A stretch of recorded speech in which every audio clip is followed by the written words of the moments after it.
कल जो ऑर्डर हुआ उसी को रीआइटरेटेड किया गया है। मतलब कि 18 तारीख को जो सरकार ने फैसला लिया है उसमें जो डिफरेंट मेमोज़ को उन्होंने इशू किया है, पब्लिश किया है, उसके माध्यम से 22 एग्ज़ाम्स को कैंसिल किया है। इशूज़ हैं, अलग अलग भले मेमोज़ हैं, लेकिन जो भी एक्शन है, इनएक्शन है स्टेट गवर्नमेंट का, वो जो है वायलेटिव है फंडामेंटल राइट का आर्टिकल 14 का। क्योंकि जब तक कि केस में सुनवाई नहीं हो, किसी तरह का अच्छा निर्णय पे हम लोग नहीं आ जाते हैं, या फिर जो भी इन्वेस्टिगेशन है वो कंप्लीट नहीं हो जाती है, या सरकार अपना जवाब नहीं दाखिल कर दे, तब तक जो है इस पर रोक लगाना सही होगा। क्योंकि नेचुरल जस्टिस का सच में पालन नहीं किया गया। लोगों को एटलीस्ट अपॉर्चुनिटी ऑफ हियरिंग दिया जाना चाहिए था। CDPO का से रिलेटेड जो है सुनवाई हुई। झारखंड में 22 रद्द परीक्षाओं को लेकर चल रहे विवाद के बीच हाई कोर्ट से आज एक अहम फैसला सामने आया है। कोर्ट ने JSSC CGL और CDPO नियुक्ति रद्द करने के सरकारी आदेश पर रोक लगा दी है। इस फैसले के बाद सफल अभ्यर्थी में खुशी की लहर है। लोग झूम रहे हैं, नाच रहे हैं, गा रहे हैं, क्योंकि उन्हें बड़ी राहत मिली है। लेकिन हाई कोर्ट के इस आदेश का कानूनी मतलब क्या है?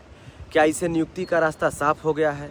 और 22 रद्द परीक्षाओं से जुड़े दूसरे मामलों पर इस फैसले का क्या असर पड़ सकता है? इस पूरे मामले पर हम लोग हाई कोर्ट के अधिवक्ता अनुज कुमार त्रिवेदी जी से बातचीत करेंगे और जानेंगे कि आखिर जो आंदोलनरत अभ्यर्थी हैं वो आगे क्या कर सकते हैं कानूनी रूप से। सर, आज जो है हाई कोर्ट में सुनवाई हुई है। सबसे पहले ये बताइए कि कितनी याचिकाओं पर सुनवाई हुई है? आज डिफरेंट 3-4 याचिकाओं पर सुनवाई हुई है। उसमें से मेन इशू जो था वो CDPO एग्ज़ाम और CGL को लेके हुआ है। और सुनवाई क्या हुआ है, कल जो ऑर्डर हुआ उसी को रीआइटरेटेड किया गया है। मतलब कि 18 तारीख को जो सरकार ने फैसला लिया है उसमें जो डिफरेंट मेमोज़ को उन्होंने इशू किया है, पब्लिश किया है, उसके माध्यम से 22 एग्ज़ाम्स को कैंसिल किया है। तो उसमें कल जो है वो food FSO food safety officer और 11वीं से 13वीं JPSC का जो है एग्ज़ाम को लेके सुनवाई हुआ था। आज CGL और CDPO का से रिलेटेड जो है सुनवाई हुई। उसमें ऑनरेबल कोर्ट ने कहा कि कल ही चूँकि इसमें सुनवाई हो चुकी है और मैंने एक ऑर्डर पास किया है, तो चूँकि वो ऑर्डर जो है वो कॉमन कॉज ऑफ एक्शन पर अराइज करता है, इसीलिए सिमिलर इशू जो है इसमें भी है। क्योंकि principle of natural justice PNJ इस वर्ड का यूज़ करते हुए कोर्ट ने बोला कि सिमिलर रिलीफ जो है इसमें भी एक्सटेंड होना चाहिए, क्योंकि इशू जो है वो सेम है। और कल ही मैंने जो है क्लियर कर दिया था कि ये जो इश्यूज़ हैं, अलग अलग भले मेमोज़ हैं, लेकिन जो भी एक्शन है, इनएक्शन है स्टेट गवर्नमेंट का, वो जो है वायलेटिव है फंडामेंटल राइट का आर्टिकल 14 का। क्योंकि आर्टिकल 14 कहता है कि नेचुरल जस्टिस होना चाहिए और कि the state shall not deprive once right to equality before law and equal protection of law within the territory of India. और इसीलिए गलत नहीं होना चाहिए। लेकिन साथ ही साथ ऑनरेबल कोर्ट ने आज ये भी कहा है कि जो गलत हैं उनको अंदर रहने का कोई अधिकार नहीं है। जो सही हैं वो रहेंगे और जो गलत हैं वो बाहर निकलेंगे। तो हम ऐसा नहीं है, न्याय दोनों पक्षों के लिए करेंगे। हाँ, जो प्रक्रिया जो होता है वो अपना समय लेगा और जो प्रोसीजर्स है उनको फॉलो करना होगा। सरकार ने नहीं किया, लेकिन हम भी अगर वो चीज़ नहीं करें तो फिर कोर्ट का कोई काम नहीं है। लेकिन हाँ, जितने आंदोलनकारी लोग हैं या फिर जो लोगों का किसी रीज़न से सक्सेसफुल अपॉइंटमेंट नहीं हो पाया है, उसमें हमारे कई ऐसे लोग हैं जो एलिजिबल हैं। तो उनको, जो एलिजिबल लोग हैं उनको अपॉर्चुनिटी मिले, इसलिए ऑनरेबल कोर्ट ने कहा कि हम यहाँ चुप नहीं बैठेंगे। ऐसा नहीं है कि स्टे मैंने कर दिया है तो जो टेंटेड लोग हैं, जो इलीगली अपॉइंट हुए हैं, उनको हम स्टे दे रहे हैं या उनको रिलीफ दे रहे हैं, ऐसा नहीं है। फॉर अ टाइम बिंग, जब तक कि केस में सुनवाई नहीं हो, किसी तरह का अच्छा निर्णय पे हम लोग नहीं आ जाते हैं, या फिर जो भी इन्वेस्टिगेशन है वो कंप्लीट नहीं हो जाती है, या सरकार अपना जवाब नहीं दाखिल कर दे, तब तक जो है इस पर रोक लगाना सही होगा। क्योंकि नेचुरल जस्टिस का सच में पालन नहीं किया गया। लोगों को एटलीस्ट अपॉर्चुनिटी ऑफ हियरिंग दिया जाना चाहिए था, तो वो नहीं हुआ। इसलिए ऑनरेबल कोर्ट ने कहा है कि हम दोनों पक्षों को सुनेंगे और दोनों की बात सुन के फिर आगे फर्दर हम एक्शन कर लेंगे या फिर ऑर्डर पास करेंगे। चूँकि इसमें जो है दो तरह का इशू होता है, कॉमन कॉज ऑफ एक्शन और सिमिलर कॉज ऑफ एक्शन। तो यहाँ पे जितने भी वैकेंसीज हैं जो रद्द किए गए हैं उसमें common cause of action involve है कि principle of natural justice follow नहीं हुआ है। तो इसीलिए ऑनरेबल कोर्ट ने कहा कि जो कल हमने लागू किया था उसी को हम लोग रीआइट्रेट करते हैं और इसमें भी वही ऑर्डर, सेम ऑर्डर पास करते हैं, बस नोटिफिकेशन जो नंबर है वो चेंज हो जाएगा। सर ये हमको एक बात बताइए कि 17 तारीख को जो है रात में कार्मिक विभाग के द्वारा एक नोटिफिकेशन जारी होता है जिसमें 22 परीक्षा को रद्द कर दिया जाता है और 23 परीक्षा को जो है जांच के लिए दे दिया जाता है कि भाई 23 परीक्षा पर जांच होगी, 22 परीक्षा को रद्द कर दिया जाता है। तमाम लोग जो कार्यरत थे, जैसे कि मान लीजिए कि सीजीएल के कर्मचारी, जेपीएससी के अधिकारी, तमाम लोग काम कर रहे थे। अब सवाल ये है कि अभी कल मतलब 20 तारीख को 3 याचिका पर सुनवाई हुई थी और आज मतलब 21 तारीख है जब हम लोग वीडियो बना रहे हैं, आज सुनवाई हुई। तो इसमें मामला निकल कर आया, जैसा कि आप बताया कि 11वीं से 13वीं जेपीएससी, फूड सेफ्टी ऑफिसर, आज जो है सीडीपीओ और जेएसएससी सीजीएल, लेकिन और भी परीक्षाएं हैं, जैसे कि अभी तो 4-5 नाम आ रहा है, 17-18 और भी बच रहे हैं। तो क्या उन सब के लिए भी यही रहेगा, स्टे रहेगा? एक्चुअली जो ऑर्डर है वो कॉमन कॉज ऑफ एक्शन पे आधारित है, तो वो चूँकि कुछ मामले जो है हाई कोर्ट में नहीं आए हैं तो इम्प्लाइडली ये माना जाएगा कि वो भी स्टे है। लेकिन उसमें जो अगर कोई ऑर्डर लेना है तो उसमें जो भी लोग एग्रीव्ड हैं वो लोग हाई कोर्ट आ सकते हैं, वो लोग रिट फाइल कर सकते हैं और सिमिलर ऑर्डर जो कल एक्सटेंड हुआ है, जो आज एक्सटेंड हुआ है, वही उनको भी मिलेगा क्योंकि common cause of action involve है, प्रिंसिपल ऑफ नेचुरल जस्टिस का पालन नहीं हुआ है। सर ये बताइए कि आज कोर्ट में जो हुआ कि भाई कल जो ऑर्डर था उसी को फॉलो करना है आगे।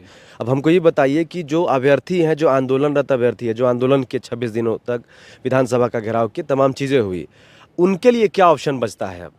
क्योंकि सरकार तो कहेगी कि भाई हमने तो रद्द किया, अब माननीय न्यायालय का इसमें आदेश है तो हम क्या ही कर सकते हैं। जी बिल्कुल, आप जो कह रहे हैं वो टू द पॉइंट सटीक बात है। लेकिन ऐसे लोग जो एलिजिबल हैं, जो प्रयासरत हैं, उन्होंने आंदोलन किया या फिर जो भी स्टेप्स लिया, लीगली लिया, सब कुछ अच्छे से किया, लेकिन बात है कि अगर उनको अपना भी पक्ष रखना है तो वो भी आ सकते हैं न्यायालय के समक्ष और न्यायालय के सामने अपनी बात रख सकते हैं। तो न्यायालय उनकी भी बात सुनेंगे। जहाँ तक सरकार की बात है तो सरकार जो है जब तक जवाब दाखिल नहीं करेगी, काउंटर एफिडेविट फाइल नहीं करेगी, तो कुछ भी मौखिक रूप से कहना सही नहीं होगा।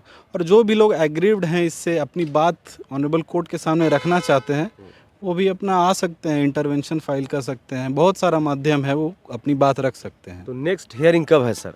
नेक्स्ट हियरिंग 15 तारीख को है 12:15 बजे से। तो 15 तारीख को 12:15 बजे से। ये बताइए कि इस मामले में अगर कोई अभ्यर्थी या जैसे जो आंदोलनरत अभ्यर्थी थे, अगर वो सुप्रीम कोर्ट जाना चाहे तो ऐसा कोई लॉ है क्या?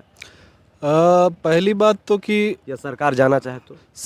सरकार जा सकती है, लेकिन इन लोगों का भी लोकस स्टैंडाई नहीं है। लोकस स्टैंडाई का मतलब है कि इन लोगों को पक्षकार इसमें नहीं बनाया गया है। तो जब तक वो पक्षकार नहीं बनते हैं तो वो सुप्रीम कोर्ट जाना थोड़ा सा संभव नहीं बनता है। और सरकार चाहे तो अभी इस ऑर्डर को चैलेंज कर सकती है, उनके पास ऑप्शन है, लेकिन फिर कुछ भी उस पर टिप्पणी करना सही नहीं होगा क्योंकि वो सरकार के निर्णय के अनुसार होगा। अच्छा सर, एक चीज़ बताइए, जैसे कि कोई भी परीक्षा होता है जिसमें धांधली के आरोप लगते हैं, घोटाले का आरोप लगता है, पेपर लीक का आरोप लगता है, क्योंकि जब तक कुछ सिद्ध नहीं होता है तब तक किसी को आप दोषी ठहरा नहीं सकते हैं। तो यहाँ पर भी वही वाला मामला फिट होता है? बिल्कुल बिल्कुल। तो उसमें क्या है कि क्रिमिनल केस अलग चल रहा है, उसका इन्वेस्टिगेशन अलग चल रहा है, जांच रिपोर्ट में क्या आएगा और चार्जशीट किस पे होगा, क्या इन्वेस्टिगेशन में आएगा, वो सब देखने का मैटर होगा। और उसके बाद उस पर जो भी लोग टेंटेड इलीगल अपॉइंटीज़ पाए जाते हैं तो उनके अगेंस्ट में अप्रोप्रिएट लीगल एक्शन होगा और न्यायोचित कार्रवाई होगी ऐसे लोगों पे भी जिन्होंने इलीगल अपॉइंटमेंट लिया है, उन लोगों का जगह खाया, उन लोगों का सीट खाया है। जो लोग एलिजिबल हैं, जो लोग सच में ये डिज़र्व करते हैं कि उनको अपॉइंटमेंट मिले, लेकिन वो लोग आज दर की ठोकरें खा रहे हैं। और ऐसे लोग जो इलीगली अपॉइंट ब्राइब देके या जो भी एलिगेशन लगाया है वैसे किए हैं। अच्छा सर, एक बात बताइए कि जिस प्रकार से आरोप लग रहे हैं कि बहुत अभ्यर्थी हैं जो गलत तरीके से जो है अपॉइंट हुए हैं, तो उनके लिए जज साहब ने क्या कहा, उनके लिए क्या कहा? कोर्ट ने कहा है कि चाहे वो 100 में से 99 नंबर्स के ही क्यों नहीं हो, 99 लोग भी अगर इलीगल अपॉइंटेड हैं तो हम यहाँ बैठे हैं उन लोगों को भी बाहर निकालने के लिए। और एक अगर सही वे में अगर किसी का अपॉइंटमेंट हुआ है तो उसके नौकरी को सेव करने के लिए भी हम यहीं बैठे हुए हैं। मतलब गलत को निकालने के लिए भी बैठे हुए हैं और सही को बचाने के लिए भी बैठे जी हुए हैं। जी बिल्कुल बिल्कुल। अब तो ये बताइए आप कि मान लीजिए कि अगर कोई अभ्यर्थी के मन में होगा कि यार हमको सीबीआई जांच चाहिए, सरकार तो नहीं चाह रही है सीबीआई जांच, तो क्या कोर्ट के रास्ते से सीबीआई जांच तक जाया जा सकता है? हाँ बिल्कुल, और हम लोग जान रहे हैं कि सुप्रीम कोर्ट में भी केस फाइल हुआ है जो 24 तारीख को प्रोबेबली लगा हुआ है honourable supreme court of India में। तो देखिए उस पर सुनवाई होगी और कोर्ट चाहेंगे, ऑनरेबल कोर्ट चाहेंगे तो इसमें सीबीआई इंक्वायरी हो सकती है। और बाकी वो ये जो है सीबीआई इंक्वायरी वो कोर्ट के डोमेन का है, क्योंकि मामला कोर्ट के सामने चला गया है। तो देखा जाए इसमें क्या होता है। तो सर जो तमाम अभ्यर्थियों को, छात्रों को क्या कहिएगा जो 2 दिन पहले जो है जब परीक्षा रद्द हुई थी, नोटिफिकेशन आया था कार्मिक विभाग से, तो लोग खुशी मना रहे थे, झूम रहे थे। आज जो है दूसरे खेमा का लोग खुश हो रहे हैं, झूम रहे हैं, जश्न मना रहे हैं। उन तमाम लोगों को क्या कहिएगा आप? ये खेमे वाली बात नहीं है, ये बात है कि वो एक्चुअली खुशी इसलिए मना रहे हैं क्योंकि जो भी हमारे सामने दिख रहा है या इन्वेस्टिगेशन में आया हुआ है, बहुत कुछ मामला आया हुआ है, उसमें ये अपेरेंटली दिख रहा है कि कुछ तो गलत अपॉइंटमेंट हुआ ही है। जैसा ऑनरेबल कोर्ट ने भी ये माना है कि हुआ होगा, कोई दिक्कत नहीं है। तो जो सही लोग हैं उनका अपॉइंटमेंट तो होना ही चाहिए। ऐसा नहीं है कि वो लोग एलिजिबल हैं, वो डिज़र्व करते हैं, उसके बावजूद वो बाहर रहें और इलीगली ब्राइब दे के या इलीगल ग्रेटिफिकेशन दे के अगर अपॉइंटमेंट हुआ तो that is incorrect and illegal. तो उन सब लोगों के लिए जो है वो सही था। सर एक मेरे पास ना एक जो है सुप्रीम कोर्ट का एक जो है मेरे पास पेपर का कटिंग है, एक अभ्यर्थी ने मुझे भेजा है कि जैसे यहाँ पे आप लोग कह रहे हैं, हवाला दे रहे हैं कि भाई अगर 100 लोगों की नियुक्ति हुई, अगर 99 लोग गलत तरीके से अपॉइंट हुए हैं, अगर 1 लोग भी सही तरीके से अपॉइंट हुए हैं तो ये अलग जांच का विषय है, जांच होगा। लेकिन एक जो है माननीय सुप्रीम कोर्ट का एक जो है जजमेंट है, इसमें ये पेपर में लिखा हुआ है ये एसआई भर्ती 2021 रद्द ही रहेगी। इसमें ये लिखा हुआ है कि गिलास में 2 बूंद भी जहर है तो उसे फेंकना ही पड़ता है कोर्ट। इसका क्या मतलब है? देखिए कहने का मतलब है कि अगर 100 अपॉइंटमेंट हुआ है और एक भी सही अपॉइंटमेंट हुआ और 99 इलीगल अपॉइंटमेंट हुआ है, या 99 सही से हुआ, एक इलीगल अपॉइंटमेंट भी हुआ है, तो ये माना जाता है कि टेंटेड और नॉन टेंटेड को दोनों को सेग्रीगेट करना मुश्किल है। लेकिन मेरा ये कहना है कि जो जांच एजेंसियां बनी हुई हैं, जो एजेंसी काम कर रहे हैं अच्छे, मतलब जो लीगली अपॉइंटेड पर्सन है या इलीगली अपॉइंटेड, दोनों को सेग्रीगेट करने के लिए बनी हुई है। जांच में सब कुछ जब आ ही सकता है तो उस परिस्थिति में सेग्रीगेशन जो है वो इम्पॉसिबल नहीं है, वो किया जा सकता है। बहुत सारा नार्को टेस्ट है, बहुत सारा माध्यम है जिसमें आप एग्जामिन कर सकते हैं कि कौन सही है कौन गलत है। उस परिस्थिति में सेग्रीगेशन पॉसिबल है।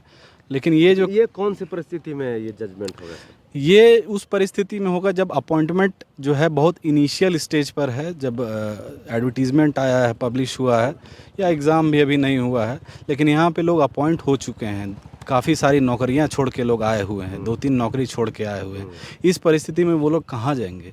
ये बात भी है सही, लेकिन ये बात भी सही है कि गलत अपॉइंटमेंट हुआ है और अगर दूसरा जगह से नौकरी छोड़ के लोग आया हुआ है और इलीगली अपॉइंटमेंट मिला हुआ है तो उन लोगों को निकलना चाहिए। तो जो भी परीक्षाएं रद्द हुई थी तो तमाम लोग अब फिर वापस काम पे जा सकते हैं?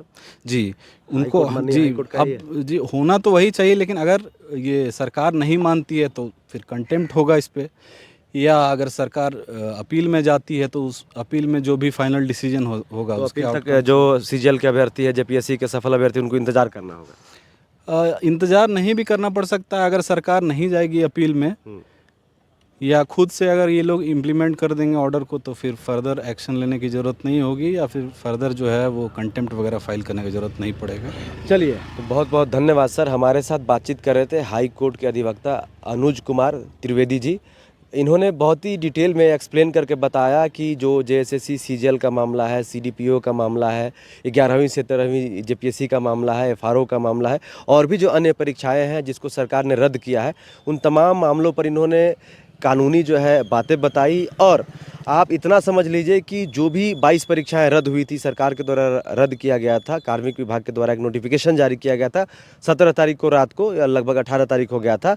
तो उन तमाम परीक्षाओं पर एक तरीके से कह लीजिए कि स्टे लग गया है। हालांकि ऑफिशियली जो है 11वीं से 13वीं जेपीएससी, एफआरओ, सीडीपीओ और जेएसएससी सीजीएल, मुख्य तो यही था, लोगों की मांग भी यही थी जो आंदोलनरत अभ्यर्थी थे। तो इन तमाम जो परीक्षाएं थी जो जिनको सरकार ने रद्द किया था उस पर स्टे लग गया है।